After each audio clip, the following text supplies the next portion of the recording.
Il y a peu de temps, Yamaha annonçait la fin de son modèle R1 sur les routes européennes. Et ça à cause des normes Euro 5+. Aujourd'hui, je te propose qu'on se penche sur l'histoire d'une des motos sportives les plus emblématiques jamais créées. Tout commence en 1977. La crème des journalistes du moment, elles sont réunies sur le circuit de Killarney en Afrique du Sud pour le press ride de la toute nouvelle Miller Thunder Race. Alors que les médias, ils ont leurs yeux uniquement rivés sur cette nouvelle Thunder Race, et ça je suis bien placé pour le dire parce qu'effectivement, quand je vais à des press rides, en général je regarde que la moto que j'essaie, je regarde pas vraiment l'environnement. En même temps, on est là pour ça, à tester la moto pour laquelle on est invité.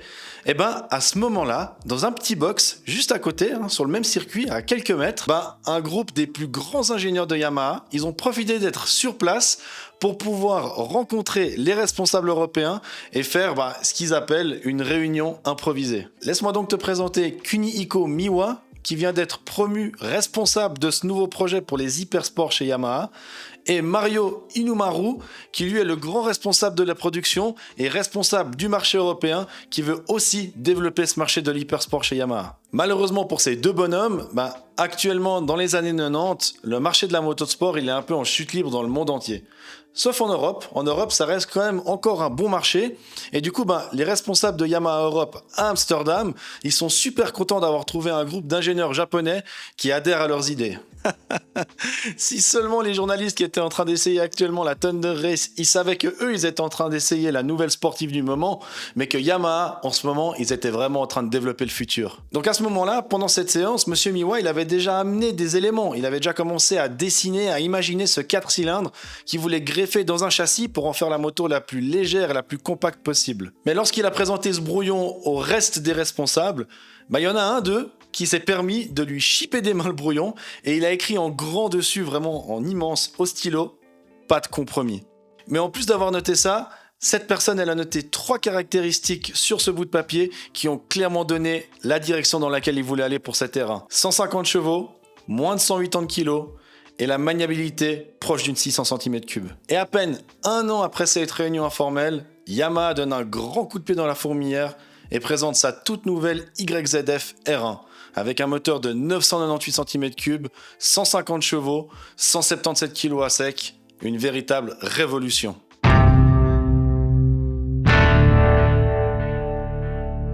Après cette présentation, les années elles passent et t'imagines bien qu'Yamaha, ils ont pas levé le tapis et puis foutu cet R1 dessous et puis ils ont plus jamais retouché. Non, chaque année Yamaha présente un nouveau modèle de cette génération avec quelques innovations pour pouvoir suivre la technologie, suivre les tendances et tout ça. Mais il faudra attendre 2002 pour voir apparaître la génération 2 qui, elle, a de réels changements. Les principales modifications qu'on a sur cette nouvelle R1 de deuxième génération, c'est déjà au niveau de la partie cycle. On a un tout nouveau cadre avec une boucle arrière qui est plus soudée comme sur l'ancien modèle, mais qui est boulonnée. Donc du coup, c'est plus léger et démontable. Les fourches passent de 41 à 43 mm, donc on a des plus grosses fourches, et le débattement, il est réduit de 135 à 120 mm. On a maintenant des jantes allégées et des tout nouveaux freins, et tout ça pour la modique somme de 174 kg à sec. Donc du coup, 3 kg de moins que le modèle précédent. Si on parle maintenant des changements au niveau du moteur, donc déjà la position du moteur a changé, elle est plus haute dans le cadre. Il développe aussi un petit peu plus de puissance, vraiment un tout petit peu, parce que c'est 2 chevaux de plus, 152 chevaux. Elle adopte aussi maintenant un système d'alimentation par injection. Donc oui, désolé pour les puristes, mais tout ce qui est système à carbu, déjà à cette époque-là, c'était fini. Pourquoi ? Parce que comme déjà maintenant, ils nous embêtaient un petit peu sur les lois pour la pollution et puis les normes Euro 2 qui étaient les normes à l'époque, pour pouvoir les passer, Yamaha, ils n'ont pas eu le choix que de mettre un système d'injection.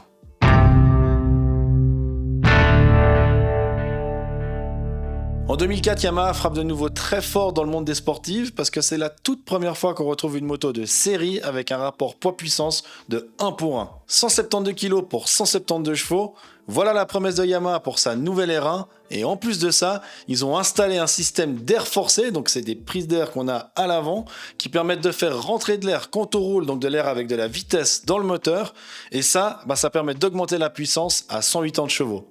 Donc au final, on a même un rapport poids-puissance qui est en dessous de 1 pour 1. Ensuite de ça, on n'aura pas de grands changements jusqu'en 2006, où là Yamaha va proposer une espèce de dernière édition de la phase 2 à 500 exemplaires. Et cette dernière édition, elle s'appellera donc la Yamaha R1 SP et elle aura un embrayage anti-dribble, des suspensions Öhlins et des jantes forgées Marquezine. Super beau modèle à part ça en passant.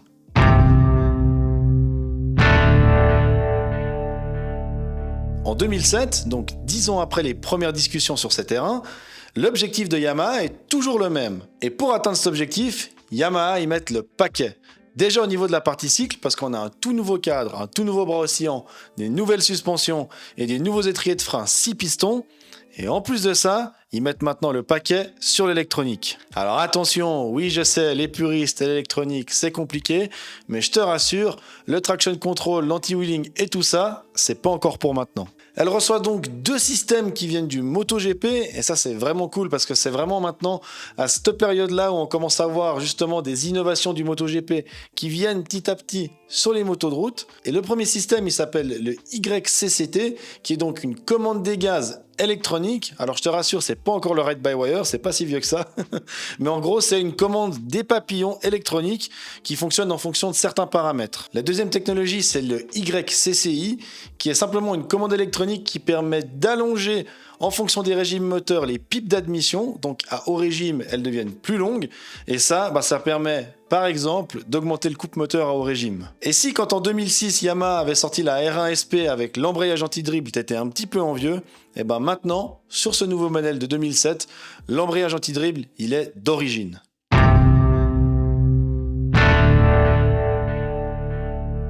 Je pense qu'en 2009, c'est vraiment là où il y a eu le plus gros changement pour la R1. Je m'explique. En 2009, il s'agit vraiment d'une toute nouvelle moto. Vraiment, tout a été changé et la principale caractéristique qui a été changée, c'est son moteur. Donc fini le 4 cylindres traditionnel, place au moteur crossplane, donc c'est toujours un 4 cylindres, mais qui est caractérisé par un calage irrégulier du vilebrequin. Cette technologie crossplane, qui améliore notamment l'adhérence et le contrôle de la moto en virage, il est directement issu, et encore une fois, comme je le disais avant, de la MotoGP. La MotoGP, qui était donc la M1 de Valentino Rossi, avec laquelle il a été champion du monde en 2008. Pour t'expliquer rapidement la différence entre un 4 cylindres standard et un 4 cylindres crossplane, je vais te montrer ces illustrations.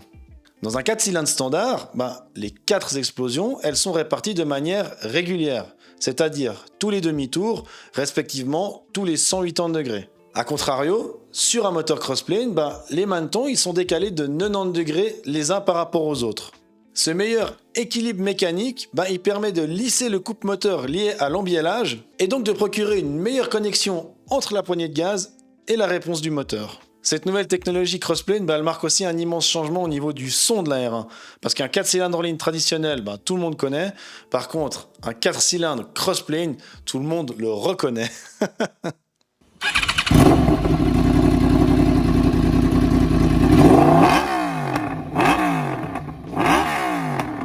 On voit aussi l'apparition d'un truc qui va pas du tout plaire aux puristes des motos sans électronique. Je commence à sentir là, déjà avant quand j'ai parlé d'électronique, je voyais que votre gorge elle commençait à être liée.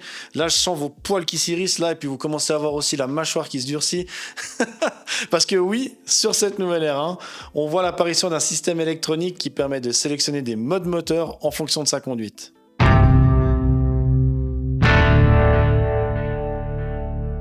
Pour la sortie de son nouveau modèle en 2015, Yamaha, ils ont fait une annonce choc en disant « Tout a changé, sauf le nom ». Et au final, c'est bien vrai. Elle a hérité de plein de technologies qui viennent du MotoGP, mais vraiment son plus grand changement, et encore une fois, parce que j'ai l'impression de le dire à chaque fois, c'est son moteur. Donc le moteur, il a été revu complètement au niveau de l'alésage, des pistons, des matériaux utilisés. Voilà, franchement, il y a plein de choses qui ont changé et on passe la barre symbolique des 200 chevaux. Elle reçoit aussi des améliorations au niveau de la partie cycle, notamment et pour la première fois l'utilisation de magnésium dans la construction du châssis et aussi de suspensions entièrement réglables de la marque Kayaba. Et les puristes de l'électronique, je vous vois revenir, pourtant c'était il n'y a pas si longtemps que ça, parce que ce modèle 2015, il reçoit une tonne d'électronique.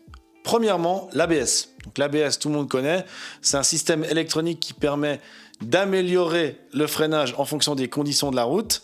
Donc ça, maintenant, c'est devenu obligatoire et sur les modèles d'avant, il n'y en avait pas. En plus de l'ABS, elle reçoit un système qui vient directement du MotoGP. On appelle ça l'IMU, qui a une centrale inertielle sur 6 axes. Et cette centrale inertielle, elle permet de donner accès à d'autres réglages, typiquement le traction control, le launch control, le slide control, donc qui permet de faire glisser la moto, le wheeling control, le launch control, qui est un assistant au départ. Et tout ça, c'est concentré sur un nouvel écran TFT. Donc c'est la première fois aussi que sur une Yamaha R1, on a l'apparition d'un écran TFT comme une télévision au final.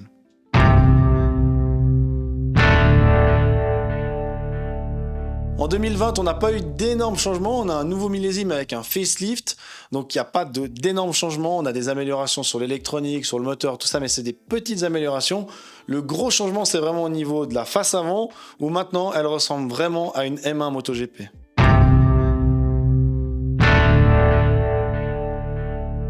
Comme tu l'as certainement vu sur mon Instagram ou sur la vidéo de présentation que j'ai sortie sur ma chaîne YouTube, j'ai acheté une R1M. Oui, parce que depuis 2015...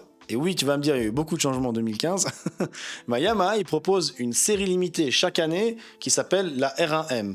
La R1M, c'est quoi? C'est simplement une version plus poussée de la R1. Typiquement, si on prend le cas sur ma moto, la R1M de 2024, on retrouve des suspensions pilotées Öhlins et un carénage en carbone.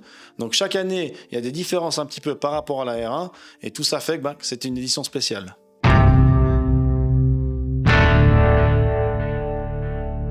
Ce qu'il faut que tu comprennes, c'est que la Yamaha R1, c'est pas qu'une moto sportive, c'est aussi un icône culturel. Elle est apparue dans de nombreux films, dans des jeux vidéo.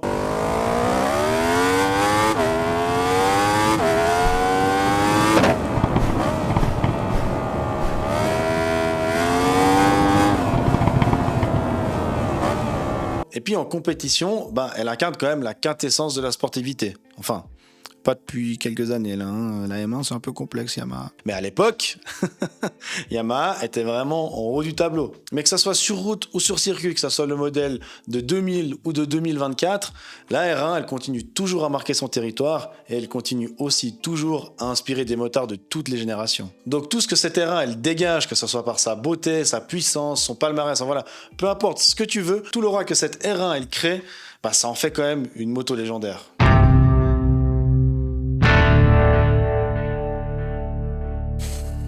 Sors les mouchoirs, c'est le moment pas drôle. Et en plus je me marre, je suis con. Mais voilà, Yamaha vient d'annoncer la fin des R1 sur route en Europe. La faute aux normes Euro 5+, qui sont des normes écologiques. Et du coup, ça coûtait beaucoup trop cher à Yamaha, raison pour laquelle ils ont décidé d'arrêter ce modèle sur la route en Europe et de conserver uniquement le modèle pour la piste. C'est une décision qui a quand même touché et ému beaucoup de passionnés dans le monde, moi y compris. Malheureusement, cette décision, elle marque la fin d'une ère pour Yamaha, mais aussi pour les passionnés de moto sportive. Mais je me fais aucun souci sur le fait que l'héritage de cette R1 continuera de perdurer dans le temps avec les générations qui ont roulé cette moto, mais également avec les générations qui continueront d'admirer cette icône de la route et du circuit.